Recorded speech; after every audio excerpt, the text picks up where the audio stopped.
Oke, di sini gue akan bahas gimana caranya kalian bisa jadi miliarder muda. Dengarkan apa yang gue omongin di sini. Kalian bisa cerna baik-baik videonya dan gue yakin kalian akan mencapai ya status miliarder di usia yang relatif lebih muda dibanding orang-orang lain. Namun gue ngomong di sini jalannya nggak gampang, tapi gue akan coba outline 5 prinsip yang gue udah pelajari selama proses gue 10 tahun kurang lebih berjualan, berbisnis dan mencari duit. Gue itu mulai dari keluarga yang relatif biasa-biasa saja ya. Jadi gue sama seperti kalian mulai dari nol juga. Gue mulai di market saja modal dari 2 juta rupiah. Gue dari SD udah mulai jualan. SMP itu gue udah mulai jualan pomade ya. Gue dagang impor barang dari Cina ya. Ada yang bilang, oh impor berarti modalnya besar. Enggak ya. Zaman dulu kalau kalian tahu website seperti DHgate atau Global Source itu, kalian bisa order dari 10 kuantitinya 12 ya. Jadi mereka bisa shipping dengan barang yang kuantitas rendah. Nah itu gue mulai jualan di marketplace seperti Kaskus dulu ya. Dulu belum ada Tokopedia. Orang masih jualan di Kaskus sampai transisi ke Tokopedia. Di weekdays gue jadi agen properti, cari listing ya. Setelah gue udah nganter barang-barang gue ke Jaya Nenek Sepeda, gue mulai listing di sana. Dan untuk di weekend, Sabtu Minggu gue jadi wedding organizer. Jadi banyak yang udah gue lakukan ya. Ini prosesnya nggak instan dan nggak cepat. Setelah gue naik ke bangku SMA pun, yang gue lakukan adalah gue bikin agency ya. Gue jadi bikin perusahaan agency untuk bantu beberapa UMKM untuk meningkatkan omset mereka melalui advertising. Nah itu gue lakukan kurang lebih 2,5 tahun sampai 3 tahun. Nah sebenarnya gabungan dari semua skill set ini itu yang bisa bikin gue itu seperti sekarang ya. Jadi ini nggak tiba-tiba langsung jadi seperti ini ya. Nanti gue akan jelasin gimana cara skill setnya itu saling nyambung dari pekerjaan-pekerjaan yang gue pernah lakukan sebelumnya. Mungkin yang baru kenal gue itu lihat judul seperti ini langsung ngerasa aduh ini berisik banget orang yang kenapa dia ngajarin jadi miliarder, apakah dia udah jadi miliarder. Mungkin banyak yang berspekulasi juga ya, sampai berita-berita di luaran sana berspekulasi net worth gue itu berapa sih sebenarnya, gue punya uang berapa. Jawaban jujurnya adalah gue nggak tahu ya. Jadi ini kata-kata gue ambil dari John Paul Getty. Kalau lu tahu exactly uang lu berapa, berarti uang lu belum banyak. Jadi ini makanya gue sangat ragu pada artikel-artikel di Forbes yang bilang oh ini terkaya. Jawabannya enggak ya. Karena orang yang benar-benar kaya ya, yang ada di Forbes itu, bahkan mereka nggak tahu sebenarnya harta asli mereka itu seperti apa. Tim puluhan akuntan mereka itu nggak tahu harta mereka itu sebenarnya berapa. Gimana caranya jurnalis bisa tahu cuma dari cari-cari saham-saham yang TBK? Ya, jawabannya tidak bisa. Di sini gue pengen share ilmu lapangan gue selama 10 tahun terakhir ya. Dan ini gue yakin bisa diaplikasikan di kehidupan kalian. Gue gak bilang lu bisa langsung jadi kaya ya seperti gue. Gue juga gak bilang kalian bisa capai ini dalam usia yang relatif muda. Cuman ini yang gue janjiin ke kalian. Kalian aplikasiin ini, gue yakin hidup kalian at least level up dibanding diri kalian sebelumnya. Di sini gue pengen samain persepsi dulu. Gue yakin orang itu nggak semuanya ngincer kekayaan sampai gimana. Tapi gue yakin uang itu bisa membantu hidup semua orang. Gue percaya nggak ada orang di dunia ini yang ditransfer 10M ke rekeningnya sekarang dan itu nggak tersenyum ya. Kalau misal kalian mau belajar gimana cara cari jadi sehat, ya gue mungkin nggak bisa bantu kalian. Kalian mau cari misal gimana cara keluarga bahagia atau kalian bisa happy, itu jangan cari gue. Gue nggak punya expertise di sana. Tapi kalau untuk belajar jadi kaya, gue yakin gue ada beberapa tips yang gue bisa share ke kalian. Nah kaya itu ukurannya seperti apa sih? Apakah total aset? Apakah gimana cara ukurannya? Nah ini gue bisa breakdown kekayaan. Jadi ini kita benerin mindsetnya dulu ya. Kekayaan itu gue bisa breakdown ke 3 sebenarnya, 3 matriks utama. Yang satu adalah liquid kekayaan. Ini adalah kekayaan yang bisa dicairin. Kalau misalnya besok atau dalam seminggu itu bisa dicairin uangnya. Ya itu adalah yang liquid. Yang kedua, ada yang kaya secara net worth ya. Jadi dia punya perusahaan yang mungkin TBK ya sahamnya, terus dia kelihatan menggelembung sekali kekayaannya, kayak banyak yang di India itu yang super kaya di Forbes atau di Indonesia yang tiba-tiba melejit. Itu karena kekayaan dari sahamnya. Nah itu gue akan jelaskan. Itu beda sekali ya. Kalian punya saham yang TBK sebagai owner, itu bukan termasuk liquid. Nanti gue akan jelaskan. Dan metrik yang ketiga adalah lifetime total spending. Atau gue sebutnya, gue singkat di sini buat video ini adalah LST. Jadi yang pertama liquid, yang kedua itu adalah aset secara keseluruhan. Yang ketiga adalah total spending ya selama kita hidup. Nanti gue jelasin kenapa ini penting. Di sini banyak yang masih ketukar-ketukar ya antara tiga ini. Jadi orang ada yang ngomong seperti, oh dia OKL, dia nggak nora, dia anaknya dari perusahaan ini tapi dia aja nggak nora, dia nggak beli barang-barang mewah. Kenapa? Karena LST-nya kecil. Jadi mungkin asetnya besar ya, misal berupa dia tinggal dikasih sama bapaknya rumah di Menteng, lalu dia diwariskan saham, misalnya bapaknya punya perusahaan perkapalan atau perusahaan logistik, dia diwariskan saham misalnya. Ya 100 miliar, dia punya rumah di Menteng misalnya 70 miliar, tapi cashnya sedikit. Dia mungkin spendingnya kelihatan biasa-biasa aja. Kenapa? Karena LST-nya sedikit. Dia mungkin seumur hidupnya spendingnya sama seperti kalian yang nonton ini. Dia nggak punya uang untuk di-spend dan nggak boleh di-spend karena hartanya disuruh turunin. Jadi orang yang mengglorify OKL ini menurut gua salah, karena kalian juga harus hitung dari LST-nya. Kenapa? LST yang rendah menunjukkan bahwa bapaknya mungkin dulu pas pertama bikin kekayaan ya, pas bapaknya itu OKB, bapaknya LST tinggi ya. Dia beli pesawat jet segala macam, tapi anak-anaknya itu cuma dikasih rumah dan nggak boleh spending, uangnya disuruh turunin ke anak-anak yang lain biar nggak habis di anaknya yang nggak bisa kerja ini. Nah ini ada perbedaan lagi, orang yang punya cash liquid itu sangat berbeda dengan orang yang ibaratnya asetnya ini menggelembung ya. Berbeda di mana? Contohnya, banyak yang kira, oh dia karena dia punya saham ini valuasi sekian, hartanya puluhan triliun. Betul ya. Ini gue kasih perumpamaan sederhana dengan saham 100 miliar anak OKL tadi. Dia punya saham 100 miliar ya. Ketika dia mau cash out di market, 10 miliar. Apakah hartanya itu jadi 90 miliar? Jawabannya tidak. Itu publik akan goreng dia mampus-mampusan. Sampai sahamnya akan turun ke 30 miliar market cap ya. Dari 100 miliar turun ke 30 miliar aset kertasnya. Dia udah keluarin 10M jadi cash 10M-nya, sisa 30M. Jadi hartanya itu nggak benar-benar 100 miliar. Contohnya seperti Elon Musk. Ya dia kaya karena saham Tesla. Tapi ketika dia buang Tesla misalnya 10% di market, itu Tesla akan dropnya luar biasa. Jadi hartanya nggak benar-benar segitu. Dia nggak bisa spend segitu. Jadi yang punya liquid cash sekian sama yang punya harta saham, properti atau aset sekian itu berbeda kekayaannya. Jadi kita lebih baik punya cash 300 miliar, ya, liquid aset 300 miliar, dibanding kita punya 1 triliun tapi nggak liquid. Paham sampai sini? Nah contohnya sekarang seperti gua, kalau misalnya gua punya 100% ya dari sebuah perusahaan yang bisa, let's say bisa menghasilkan 50 sampai 100 miliar gitu setahunnya. Nah net worth gue berapa? Karena perusahaan itu nggak bisa cuman divaluasi seperti itu ya. Jadi simpel aja, misalnya gue bisa punya perusahaan yang menghasilkan 10 miliar konsen sebulan ya. Jadi 120 miliar setahun. Misalnya perusahaan itu adalah perusahaan teknologi. Simple ya, kita bisa lihat di market, value perusahaan seperti itu 7-10 kali biasanya dari earningsnya. Jadi secara net worth, gue bisa jadi sudah triliuner dengan memiliki perusahaan yang punya cash flow 10 miliar sebulan. Nah kalian harus paham di situ. Jadi percuma kalau kita punya aset tapi cuma buat diturunin ya 5 triliun tapi LST-nya rendah. Kalau kalian mau ikutin jalan gue, yang gue pengen ajarin kalian adalah balance antara 3 ini ya. Jadi liquidnya ada, asetnya juga total itu menggelembung, dan yang ketiga kita belajar untuk menikmati jerih payah kita ya. Jangan jadi cuman orang yang ngumpulin duit terus ya udah gitu nggak ngapain, LST-nya rendah sekali. Itu percuma, mending gak usah cari duit dari awal. Kalau itu menurut gue pribadi. Nah ini jadi kita shaping mindset-nya dulu sebelum bahkan kita masuk ke prinsip. Kan gue bilang di depan adalah 5 prinsip untuk jadi miliarder ya. Ini belum masuk ke prinsipnya, ini gue benerin dulu shaping kalian. Kan kalian mau jadi kaya, kalian harus tahu tujuannya seperti apa, kita shaping dulu ya. Nah kita akan langsung masuk ke prinsip yang pertama. Nah ini menurut gue prinsip dasar dalam orang itu mau menjadi kaya, yaitu sederhana ya. Prinsip adalah memulai. Kesannya gampang kan ya, tapi semua orang nggak bisa memulai ya. Banyak sekali orang pintar gue lihat di dunia ini tetapi nol besar hidupnya. Kenapa? Karena dia nggak pernah memulai. Dia nggak pernah tancepin tongkatnya, ini garis startnya, nggak pernah mulai. Karena perjalanan 1000 langkah itu selalu dimulai dari langkah yang pertama. Di sini banyak yang punya pemikiran bahwa oh gue mulainya dari nol. Bagus ya, itu justru advantage ya. Kalian sama seperti gue. Kenapa gue selalu bilang orang yang mulai dari nol itu punya advantage dibanding tadi OKL itu yang diwarisin rumah di Menteng. Karena mereka itu nggak ada drive-nya ya. Dan mereka have so much to lose. Kalau mereka coba sesuatu dan gagal, mereka akan dibandingin sama bapaknya. Tapi kita ya, gue dan lu yang di sini, itu kita mulai dari nol, ibaratnya kita udah nothing tulus. Ibarat kalau kita gagal juga kita udah gembel dari awal gitu. Jadi mentalitas itu yang sangat berharga dalam membuat sebuah venture, sebuah bisnis, sebuah peluang usaha. Great fortune atau kekayaan yang luar biasa besar yang ada di dunia ini, banyak kan tuh dimulai dari nol. Ya lu pelajarin Andrew Carnegie, Rockefeller. Rockefeller tuh mulai dari sangat amat miskin ya. Justru karena kemiskinan itu dia harus bantu ibunya, itu yang bikin dia jadi sekarang. Karena gue dulu sangat miskin, gue harus bantu ibu gue sampai ibu gue tuh kalau ke rumah sakit itu repot. Gue lihat berkali-kali seperti itu yang bikin gue sampai seperti sekarang. Kalau gue mulai dari bapak yang kaya, mungkin gue nggak akan ada nama Timothy Ronald di sini. Dan benefitnya lagi, kalau kita mau mulai di saat kita nol, kita punya mindset adalah kita selalu mau belajar. Kita bukan expert, kita selalu mau kosongin gelas. Itu makanya kalian masih di sini untuk nonton video ini. Karena kita selalu mau kosongin gelas, kita mau belajar dan kita haus untuk belajar. Karena kita masa hidup kita masih nol. Dibanding orang yang udah lahir kaya, mereka kira mereka lebih pintar dibanding semua orang. Padahal mereka cuma di situ karena kebetulan dilahirin orang kaya. Kalian yang muda di sini itu memiliki advantage yang luar biasa, yaitu waktu. Kalian akan lebih semangat belajar dibanding orang yang udah umur 30, 40, bahkan 50 tahun. Kombinasi, ini kombinasi mematikan ini. Ambisi yang kuat ya, darah muda, dan gak takut gagal. Ini adalah 3 kombinasi yang luar biasa kuat untuk memulai. Buat kalian yang udah coba misalnya memulai sesuatu ya tapi gagal terus, tenang aja ya. Dan jangan kalian keburu untuk nyerah. Karena kalian cuman kurang ilmu ya, dan kalian kurang pengalaman. Dari sini yang gue pengen share adalah ilmu dan pengalaman. Supaya kalian tahu apa yang harus dilakukan, kalian gak harus jatuh ke lubang yang sama yang gue udah jatuh. Kalian harus ingat kata-kata ini di otak kalian ya. Pengecut itu mati duluan sebelum dia mati. Jadi maksudnya apa? Pengecut itu adalah orang-orang yang gak pernah memulai. Mereka selalu takut untuk memulai. Gue liat banyak sekali ya di sekitar gue orang super pinter tapi gak pernah sukses. Kenapa? Karena satu, mereka takut untuk kelihatan gagal sama dunia. Itu kenapanya? Prinsip pertama itu memulai. Ini sangat fundamental ya. Mereka bahkan sebelum mulai pun udah jadi pengecut dan udah takut duluan. Sebelum berani ambil opportunity-nya, mereka udah mundur duluan.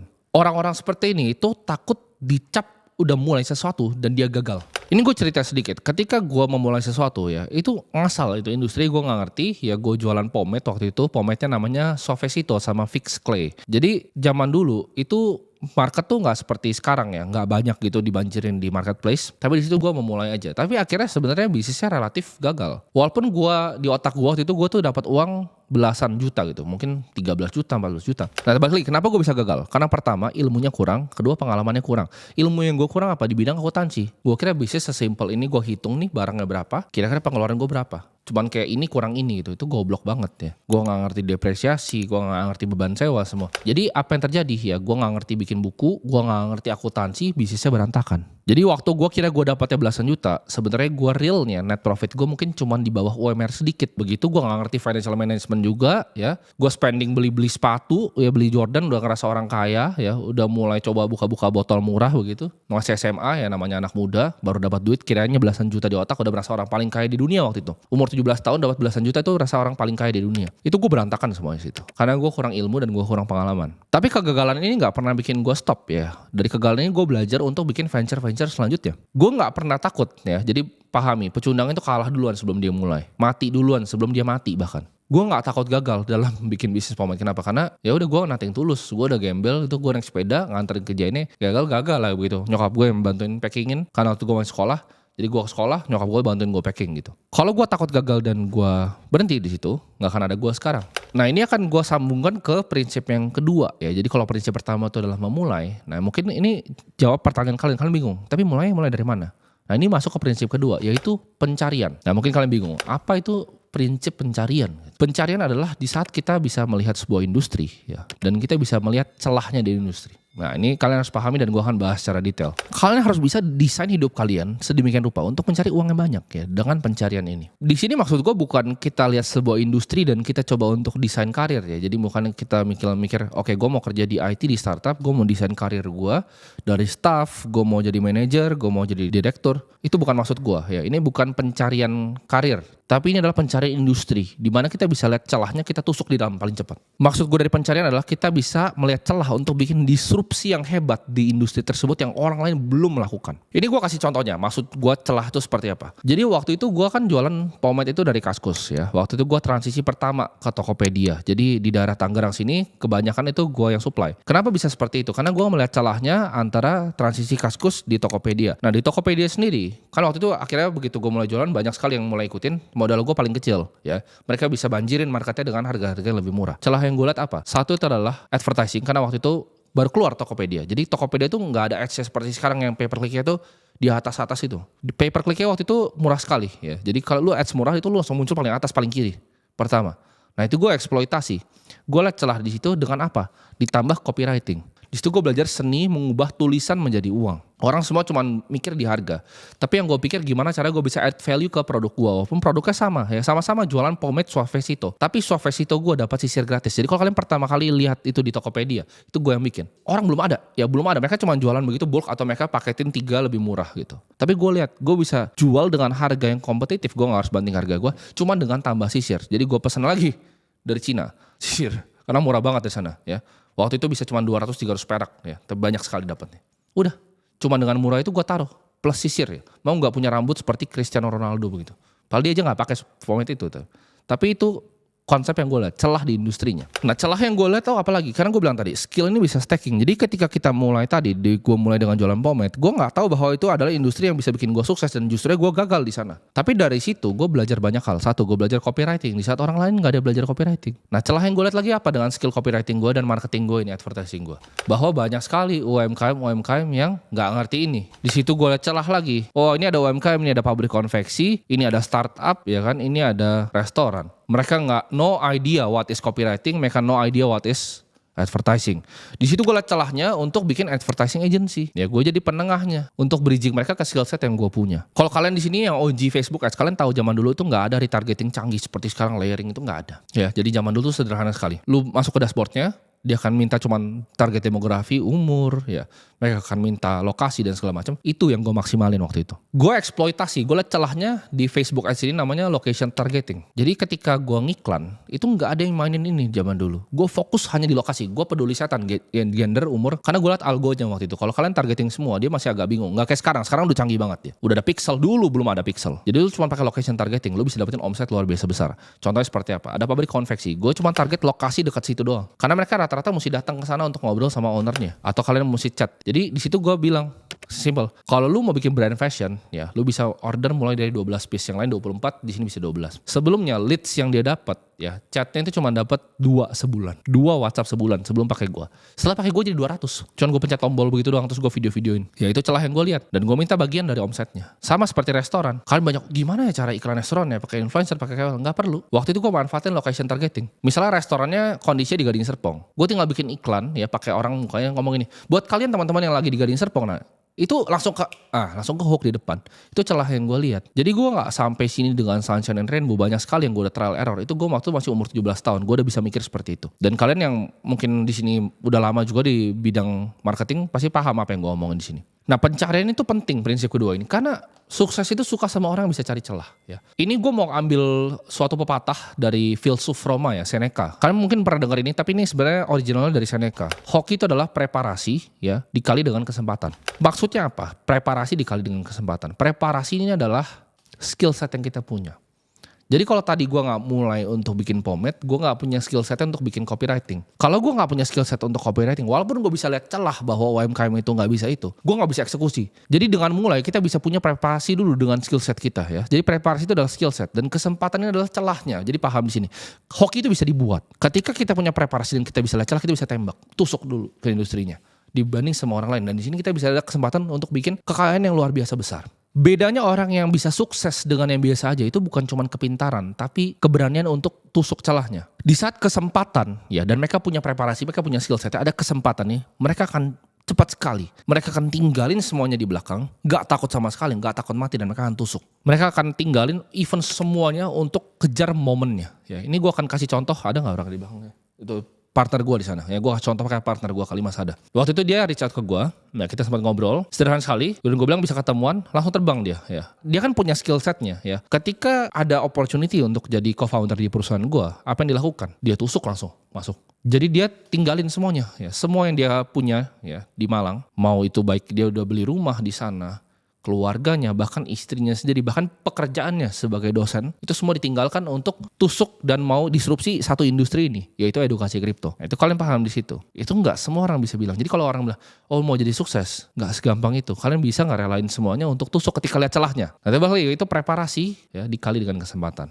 Celah ini bagus dimanfaatin ketika kalian sudah punya sesuatu yang kalian suka bahkan dari dulu ya. Mungkin gue cari sedotan ya, jualan pomade, agency segala macam. Itu ibaratnya kayak gue fokus lakuin itu hanya untuk cari duit ya. Tapi real passion gue kalau ditanya di mana adalah di market. Bagi gue itu game yang menarik karena ibaratnya kalau di sini gue paling jago, gue bisa bantai semua orang dengan mendapatkan return yang paling tinggi. Jadi dapat uang paling banyak kayak main game untuk lawan semua orang di dunia. Itu menarik sekali untuk gue. Sama seperti Bill Gates. Jadi kalian perhatiin ini adalah kalau misal kalian ada sesuatu yang udah condong menarik kalian dari masa kecil, itu kalian bisa cultivate ya. Kalian rapiin dulu itu supaya bisa jadi celah ketika ada kesempatan yang presentasikan dirinya di depan kalian. Bill Gates itu dari kecil sudah tertarik dengan software. Begitu dia dicelah untuk sikat IBM, dia sikat, dia disrupsi. Henry Ford juga sama. Mereka dari kecil udah tertarik dengan automobil. Begitu ada celah untuk disrupsi automobil, dia sikat, akan jadi Ford. Di sini gue mau bilang pepatah bahwa fortune itu favors the bold ya. Bahkan bukan the brave, bukan yang berani, tapi bold kata-katanya. Orang yang bold untuk melihat celah, orang yang bold untuk memulai. Gue itu bukan dewa ya, gue bukan lebih di atas kalian dari segala aspek, tapi gue cuman lebih bold dari kalian ya. Gue masih makan nasi, pagi-pagi juga masih berak. Gue masih manusia biasa, tapi yang gue lakukan adalah apa? Gue lebih bold dari kalian, gue bisa lihat celah lebih bagus dibanding kalian. Gue punya determinasi yang lebih tinggi dan gue gak pernah nyerah. Dan gue gak takut untuk gagal. Nah kalau prinsip pertama itu adalah memulai, prinsip kedua itu adalah mulai celah. Nah prinsip ketiga, ini nyambung semua, yaitu eksekusi. Eksekusi, dan eksekusi. Semua omong kosong, ide yang lu ngomong ke teman-teman itu semua sampah. Eksekusi is all that matters. Di sini gue mau kasih contoh eksekusi dengan makanan favorit kita semua di sini, yaitu McD ya. Kita akan contoh si Ray Kroc, orang yang membesarkan McD seperti sekarang. Dia bukanlah orang yang ibaratnya mulai McD dari nol ya.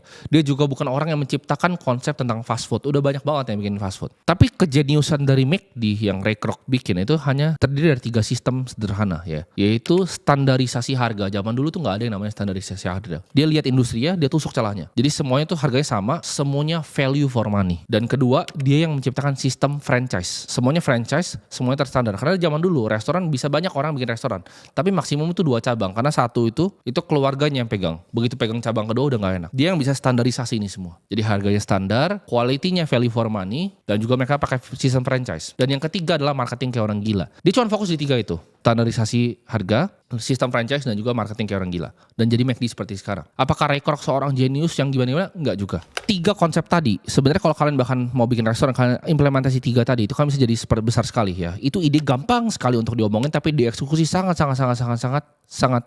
sulit. Itu yang bikin seorang Ray Kroc ya, sales mesin milkshake umur 52 tahun dengan diabetes dan asma bisa jadi seorang billionaire. Dia jadi billionaire bukan karena ide fast foodnya, bukan karena ide McD-nya, tapi karena eksekusi 3 konsep tadi yang gue ajarin ke kalian. Itu contoh dia melihat celah dan dia tinggalin semuanya ya untuk kejar McD ini. Eksekusi ini terkait satu konsep yang selalu gue ajarin ke kalian, yaitu persistence dan fokus ya. Penting untuk kita lihat, keep your eyes on the ball ya. Jadi bola ini kayak main bola, keep your eyes on the ball. Bolanya adalah mana yang ngasilin uang. Kalian harus eksekusi mana yang ngasilin uang. Yang nggak ngasilin uang ya tinggalin. Nah, eksekusi ini banyak rintangan yang kalian akan hadapi, dari baik keluarga sampai di luar. Yang pertama, kalian harus cut semua energi negatif dari diri kalian ya. Jadi kalau misalnya ada teman yang negatif, keluarga yang negatif, itu kalian potong secepat-cepatnya. Mau alkohol, mau cewek, maupun apapun itu, stop itu semua. Karena di saat kita mau eksekusi ya, tadi kita pertama udah mulai, kita udah ketemu celahnya, kita mau eksekusi. Ini tinggalin semuanya. Semua ditinggalin ya. Taruh kepala kita ke bawah, ini waktunya untuk grinding. Ini ada hal penting yang gue pengen ajarin kalian di sini. Kalau kalian eksekusi sesuatu ya, misalnya tapi dalam konteks bisnis, kalian eksekusi sesuatu, udah gagal nih di yang pertama, kalian jangan eksekusi hal yang sama lagi. Ini lebih gampang diomongin dibanding dilakukan, karena gue banyak ngelakuin kesalahan, gue lompat ke lubang yang sama terus lagi ya.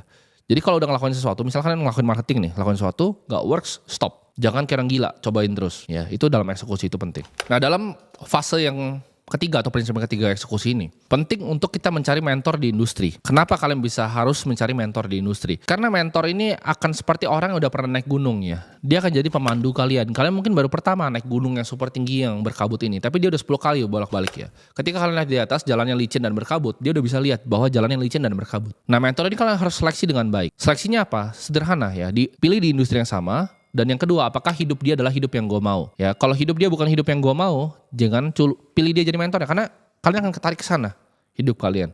Gue dalam milih mentor, gue selalu tanya ke diri gue, apakah hidup dia adalah hidup yang gue mau? Kalau enggak, gue gak pernah dengerin sama sekali. Sederhana itu. Jadi dalam fase eksekusi, saran gue, ini gak harus ya, tapi ini on the side kalau misalnya lakukan, yaitu cari mentor di industri yang sama, yang bisa guide kalian. Kecuali kalian pinter lah, kalian bisa bikin kayak Hai Di Lao sendiri, bikin McD sendiri, silahkan. Tapi sulit, gue pun sampai sekarang juga punya mentor. Nah, kita udah bahas prinsip pertama, udah mulai, kita dicari celah, kita udah bisa eksekusi. Kita udah tahu gimana cara pakai kacamata kuda untuk persisten, fokus untuk eksekusi apa yang kita mau lakukan. Nah, ini akan masuk ke prinsip keempat dalam step kita menjadi miliarder atau jadi orang yang sangat kaya. Ini gue gak cuma ngomong miliarder sebenarnya. Video ini kalau kalian pahami benar-benar, ini road untuk jadi triliuner ya. Yang keempat itu adalah delegasi. Ya, ini prinsip yang sangat penting. Dunia ini sangat kejam dan jalan untuk menuju kekayaan itu sangat-sangat susah ya. Jadi mengelola human capital atau delegasi akan jadi komponen prinsip krusial dalam kehidupan. Ini gue ngomong tadi kan, kalau mentor itu dia udah pernah naik daki gunungnya. Nah, sekarang walaupun lu dikasih tahu, ada yang ngasih tahu naik gunungnya, lu tetap harus naik sendiri kan. Lu kalau patah kaki, lu patah kaki tetap. Mau dibantuin dia, tapi kaki lu tetap patah gitu. Nah, gunungnya ini, gunung untuk mencapai kekayaan yang luar biasa itu lebih sulit dibanding cuma naik gunung biasa. Ini gunungnya itu udah bau amis ya, mungkin ada bau darah juga. Gunungnya itu sangat gelap. Ini gunungnya itu luas sekali, kalian gak bisa lihat atasnya. Itulah jalan menuju kekayaan. Nah, di sini kalian butuh tim. Kalian butuh kru yang bisa bantu kalian. Karena kalian gak bisa sendiri. Nah, ini kesalahan yang gue lakukan terlalu lama. Waktu gue bikin agensi, gue mikir, oh, saya paling pintar. Saya itu bisa ngedit paling jago, saya bisa pegang kamera paling jago, semuanya paling jago. Ya, nganggap diri sendiri paling jago. Bisa ngiklan paling jago, jadi sales paling jago, semua paling jago. Tapi itu gak bawa kita jauh. Karena gue lupa salah satu constraint paling besar dari manusia adalah waktu. Dimana kita cuma punya 24 jam. Mau lu bener ya, lu paling jago, lu gak bisa. Ya, lu gak akan bisa. Tapi sebenarnya lu bukan paling jago juga ya. Kita gak bisa paling jago di semua bidang. Jadi itu kesalahan gue. Gue terlalu lama sampai gue mengerti part keempat ini, delegasi. Gue kerjain semuanya sendiri. Semuanya selalu gue kerjain sendiri. Gue gak pernah mau kasih kerjaan gue ke orang lain karena gue pikir gue paling pintar. Padahal enggak ya. Jadi di saat sekarang pun gue juga sama. Kenapa gue punya karyawan? Ada kantor yang dibilang ada karyawan. Karena gue bukan paling pintar di semua bidang ya. Gue gak jago operasional kayak beberapa karyawan gue di sini. Ada yang lebih jago operasional di sini dibanding gue. Ada yang lebih jago bikin event di sini dibanding gue. Ada yang lebih jago pegang kamera di sini dibanding gue. Semua di sini lebih jago di bidangnya masing-masing dibanding gue. Untuk mengelola human capital ini jadi faktor yang krusial. Ini seperti kita naik gunung tadi. Mungkin ada yang punya skill setnya, mereka bisa melihat buah-buah yang beracun. Jadi kita nggak ambil buah di pohon lagi lapar petik langsung mati gitu. Ada yang jago mungkin melihat binatang buas itu di mana.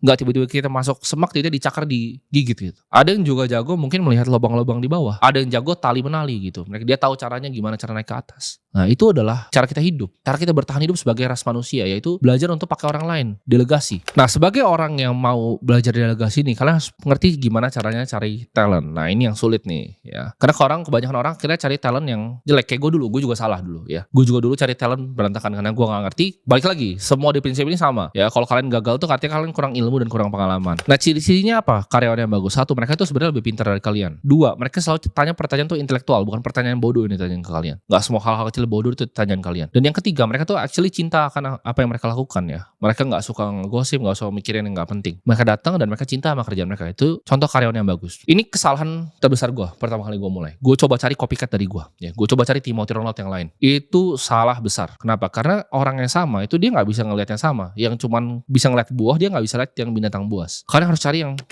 cross dari kalian. Lu gak pintar operasional, cari yang jago operasional. Lu gak pintar jualan, cari yang jago jualan. Lu gak pintar marketing, cari yang jago marketing. Jangan lu jago marketing, cari yang jago marketing. Itu gak ada gunanya. Lu emang bos di bisnis kalian. Lu emang mungkin yang bikin bisnisnya. Tapi lu bukan yang paling pintar, jangan salah. Lu yang mulai bukan berarti lu yang paling pintar. Kayak gue di sini gue gak paling pintar. Gue gak lebih pintar dibanding motion graphic. Ya gue bisa masih inget gimana cara ngedit. Tapi kalau disuruh ngedit pakai tools yang sekarang anak-anak gue pakai juga gue kagak ngerti cara pakainya gitu. Gue bukan paling pintar di sana. Nah gimana caranya dapat feeling untuk cari karyawan seperti ini? Jawabannya ya trial and error. Gak ada cara lain, trial and error. Nah dalam human capital ini paling penting untuk kita set sebagai example yaitu sebuah culture. Nah culture ini penting. Gimana cara kalian bikin culture yang baik, work environment yang baik? Adalah kalian jadi contoh. Satu pun karyawan gue di sini nggak akan ada yang bisa keluar dari mulutnya dia ngomong saya kerja lebih keras dibanding Timothy. Nggak akan ada yang bisa ya. Karena gue kerja paling keras di sini. Gue kerja itu 16 jam sehari. Gue bisa sampai pulang di rumah pun ya. Belum berangkat pun gue kerja. Pulang pun sampai rumah gue kerja lagi. Bedanya gue sama orang lain tuh apa? Gue bisa spot talent where I can see them ya. Gue bisa spot talent tuh cepat. Kalau kalian mau hire orang goblok, banyak orang goblok di dunia ini dan itu nggak akan bikin perusahaan kalian maju.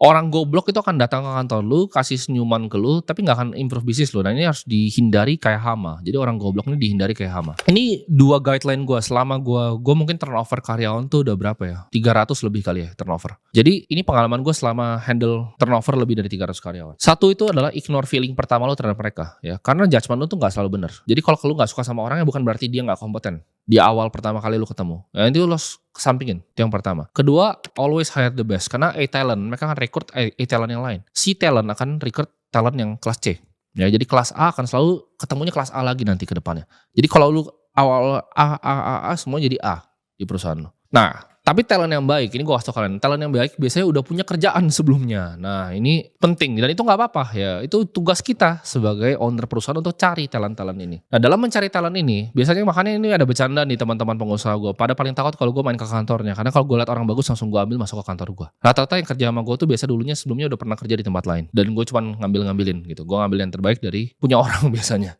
Karena biasanya yang paling pintar tuh udah kerja. Kalian gabungin kondisi 4 ini aja kalian udah pasti jadi miliarder sebenarnya. Tapi gimana caranya kita bisa retain kekayaan ini? 5 gue akan bahas endgame-nya. Yaitu gimana actually nyimpen duitnya. Nah, ini banyak banget yang udah bisa kerjain 4 step ini. Ya teman-teman gue banyak yang misalnya ngasih 500 juta sebulan, jualan misalnya restoran segala macam. Tapi begitu ditanya uangnya mana? Nggak punya uang. Karena dia nggak ngerti yang nomor 5, yaitu menyimpan. Caranya gimana? Ini end game-nya nih, menyimpan. Gue kebetulan hoki karena hobi gue adalah sebenarnya di market. Jadi gue berbisnis seperti ini tapi gue bisa selalu menyimpan uang gue dari usia gue masih sangat kecil. Jadi gue agak berbeda dengan orang lain ya. Gue umur 19 tahun gue udah kenal hampir semua owner sekuritas di Indonesia. Gue tuh jadi golden boy-nya di market Indonesia. Itu umur 19 tahun. Semua orang udah kenal gue, semua bandar udah kenal gue. Jadi prinsip yang gue pelajari apa? Yang pertama ya, kalian harus pahami bahwa uang kertas itu cuma dicetak, nothing more ya. Itu cuma medium of exchange, dipakai untuk kita menukar suatu value. Kalau kita tanya misalnya ekonom ya, mereka akan jawab bahwa uang kertas ya itu adalah medium of exchange dan titik. Mereka nggak akan mikir secara first principle apa itu uang kertas. Nah tapi gue akan kasih tau kalian, ini uang tuh nggak berguna ya. Mereka cuma cetak, itu nggak ada basisnya sama sekali, nggak ada emasnya sama sekali. Simpannya kemana? Jadi ini orang kaya itu paham sekali akan ini ya. Uang tuh nggak akan pernah hilang, uang akan selalu ada di sini, akan selalu jadi medium of exchange ya. Tapi uang sendiri itu adalah format dari energi ekonomi. Maksudnya apa? Ketika kita punya medium of exchange dalam bentuk kertas ini, kita tukar sebuah jasa atau produk untuk dapat kertas ini, kertas yang cuma dicetak ini, buang kertasnya. Ya, ini orang kaya paham ini. Buang kemana kertasnya? Ke aset-aset ya. Jadi kalau gue nanya orang paling kaya di Indonesia, teman-teman gue, apa sih yang mereka beli? Kalau orang middle class kan belinya saham. Orang kaya itu nggak ada yang sebenarnya beli saham. Mereka bikin saham. Ini bedanya orang kaya sama orang biasa aja. Orang middle class itu investasi saham. Orang kaya itu bikin perusahaan yang bisa TBK. Mereka bikin sahamnya sendiri. Uang dari bikin sahamnya mereka lariin kemana? Satu, properti ya. Mereka cari luxurious residential real estate di Menteng, di Pondok Indah, di Bali, di Seminyak. Mereka bikin villa disewa-sewain ke orang. Luxury residential. Yang kedua adalah komersial. Mereka bikin gedung seperti gue di kantor ini gedung kantor. Yang punya ini ya bikin gedung dan dia sewa-sewain buat orang-orang jadi tenan di sini. Orang yang super kaya seperti itu. Mereka main di luxury, residential, dan juga di commercial property. Mereka juga main di fine arts. Jadi kalau kalian perhatiin yang super kaya di Indonesia, mereka suka koleksi seni. Ya, sama mereka kadang punya museumnya sendiri. Mereka suka fine arts dan mereka suka juga collectibles ya. Jadi buat bilang, oh mobil itu bukan investasi, enggak juga. Ya, ada orang kaya yang gue tahu punya 200 Ferrari-nya, tapi semuanya collectibles. Ya, mereka cari barang yang scarce ya, yang desirable, yang banyak orang yang mau dan scarce. Saham itu enggak scarce, saham itu bisa dicetak lagi. Ya, mereka bisa right issue, private placement dan segala macam. Bitcoin itu scarce ya. Kalian bisa simpan aset kalian juga di Bitcoin. Fine arts ya, hal yang desirable. Contoh seperti jam Patek Philippe ini juga desirable ya. Gampang sekali dan liquid sekali. Gue jual ke teman gue bisa langsung laku. Energi ini bisa disimpan di medium of exchange ya. Jadi tiap negara tuh punya medium of exchange masing-masing ya. Jepang punya yen, Amerika punya USD, ya Australia juga punya, ya Singapura juga punya sendiri. Nah tapi ini akan tergerus 5-10%. Karena mereka cetak lebih banyak lagi. Intinya itu sederhana, 5-10%. Jadi dalam 5 tahun uang kalian itu setengah kalau disimpan dalam bentuk kertas. Jadi kertasnya dibuang secepat-cepatnya ke aset-aset yang scarce dan desirable. Entah itu kalian sukanya apa, kalian suka tanah silahkan beli tanah. Kalian ngerti commercial property silahkan ke property, kalian ngerti fine arts silahkan ke fine arts, kalian ngerti mobil silahkan ke mobil ya. Tapi intinya jangan kertas. Kalau kalian ngerti investasi saham silahkan ke saham juga. Tapi intinya ini di semua ya investasi, kalau kalian nggak ngerti, nggak benar paham, don't get into the game. Lu nggak ngerti kripto jangan masuk kripto, lu nggak ngerti saham jangan masuk saham, lu nggak ngerti properti jangan masuk properti. Karena kalau lu nggak ngerti dan lu investasikan uang kertas lu ke situ, itu cara paling cepat untuk hilang uang. Karena orang yang ngerti 4 prinsip ini nggak bisa miskin sebenarnya. Mereka yang ngerti prinsip ini akan bisa generate cash flow terus-menerus. Yang bisa bikin mereka miskin itu apa? Cuman satu, ketika mereka salah naruh uang.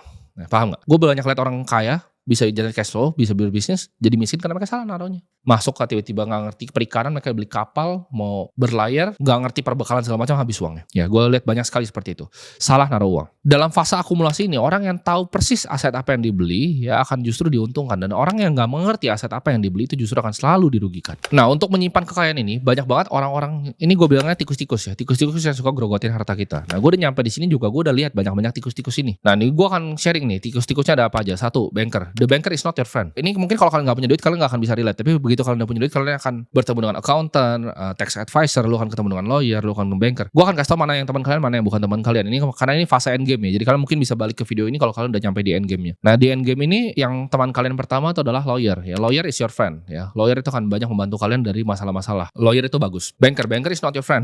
Banker akan grogotin kalian dengan segala macam produk ya. Begitu kalian udah nyampe nanti misalnya di BCA Solitaire atau kalian udah nyampe private banking gitu, kalian punya private banking di Singapura, it's not your friend ya. Financial advisor, ketika uang kalian masih, gue ngomong misalnya di bawah 100 miliar lah, atau bahkan sebenarnya lebih sih, misalnya kalian masih di bawah 300 miliar, financial advisor ya, it's not your friend ya. Kalau misalnya itu financial advisor apalagi cuma di Indonesia, it's not your friend. Mereka cuma minta fee dari kalian, taruh kalian di reksadana yang gak berguna, yang akhirnya grogotin kalian punya uang, karena mereka dibayar dari sana. Kapan kita bisa pakai wealth advisor? Ini beda nih, bukan financial tapi wealth advisor. Ketika uangnya di atas 300 M ya, mungkin lo udah punya family office yang di Singapura, lo udah punya misalnya separate account di Gibraltar, di Cayman, lo udah punya estate di beberapa tempat, lo udah punya di Seminyak di Bali, lu udah punya di Jakarta banyak, lu udah punya bahkan lu mau ekspansi ke Thailand, lu punya di Singapura properti. Udah terlalu sulit untuk ngurus, ini baru pakai wealth advisor buat ngurusin. Tapi kalau lu belum nyampe level sini, don't ever touch Financial advisor ini tikus-tikus gerogotin kalian. Nah, untuk sampai ke fase ini, financial security kalian harus beres dulu ya. Yang paling sederhana, basic makanan, transport, kehidupan tuh harus udah beres dulu itu yang pertama. Jangan pernah taruh ya, mau di properti, mau di market, mau di fine arts, uang yang kalian butuhin untuk yang basic needs ini ya. Jangan bego. Basic needs-nya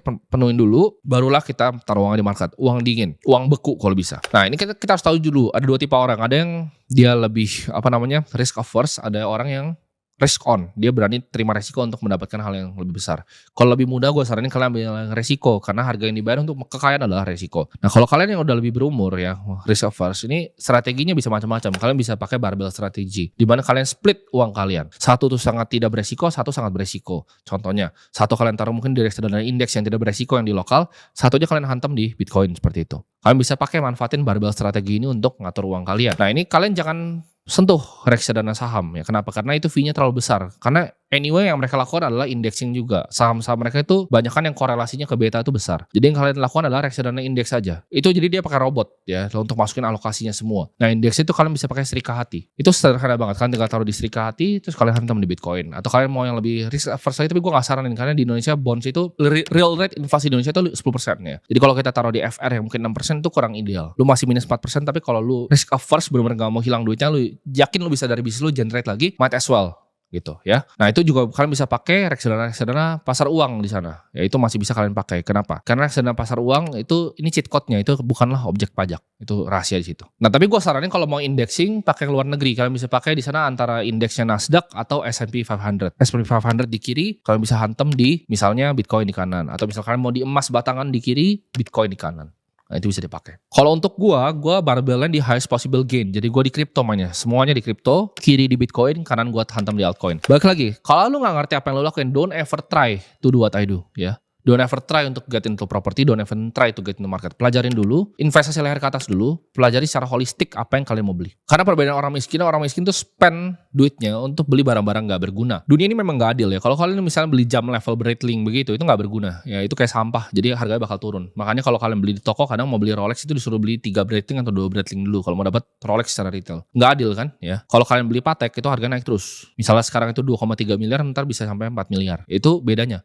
Bahkan orang kaya itu beli sesuatu itu jadi lebih berduit lagi. Lu kalau beli BMW misalnya yang 400 juta bekas itu dia turun ke 300 juta, kalian yang 100 juta. Tapi kalau lu beli mobil yang puluhan miliar, dia naik 5 miliar, naik 10 miliar lagi. Jadi dunia itu sangat tidak adil. Dan orang kaya paham banget ini. Jadi mereka selalu ubah duitnya jadi duit lagi. Ketika orang miskin lihat mereka itu, oh ini dia flexing, enggak. Jadi yang dilakukan adalah dia bikin uang jadi uang lebih banyak lagi. Pakai cara yang kalian gak mengerti di game yang kalian tidak ketahui. Jadi kita hidup ini kondisinya sama, tapi cara mainnya sangat berbeda dan sangat curang. Jadi saat kalian kira itu dia beli barang untuk pamer, tapi dia untuk pamer itu bahkan dia dapat duit lagi dari situ. Barang itu apresiasi, dia dapat lagi value dari barangnya. Itu gak adil. Bahkan yang middle class pun yang bisa cuma beli BMW itu turun harganya. Tapi lu kalau beli mobil yang puluhan miliar tuh naiknya tinggi. Tapi ini warning, hanya sangat sedikit yang bisa menempuh jalan ini ya. Dan dari kalian semua yang di sini, bakal kalian semua yang nonton ini akan berkompetisi masing-masing ya, saling berkompetisi. Ini bisa makan waktu kalian, tergantung kalian jagonya, belajar adaptasi secepatnya seperti apa. 5 tahun, 10 tahun, bahkan 30 tahun ya. Jadi kalian mungkin habisin seluruh hidup kalian kejar ini, put your heads down, grind, dan gak pernah dapat apa-apa.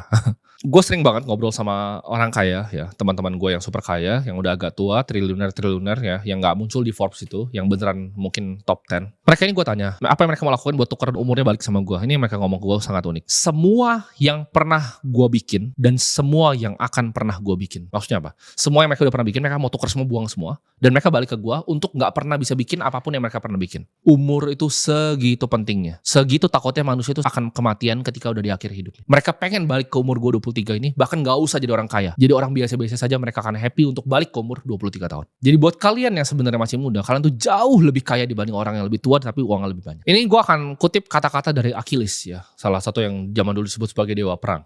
Dibilang seperti ini, lebih baik gue hidup di dunia ini lagi untuk jadi seorang budak dibanding gue jadi raja di antara orang-orang mati ya. Jadi kalian pikir baik-baik, apakah ini jalan yang mau kalian tempuh? Karena kalian bisa tempuh ini terus kalian kehilangan waktu kalian dan kalian gagal.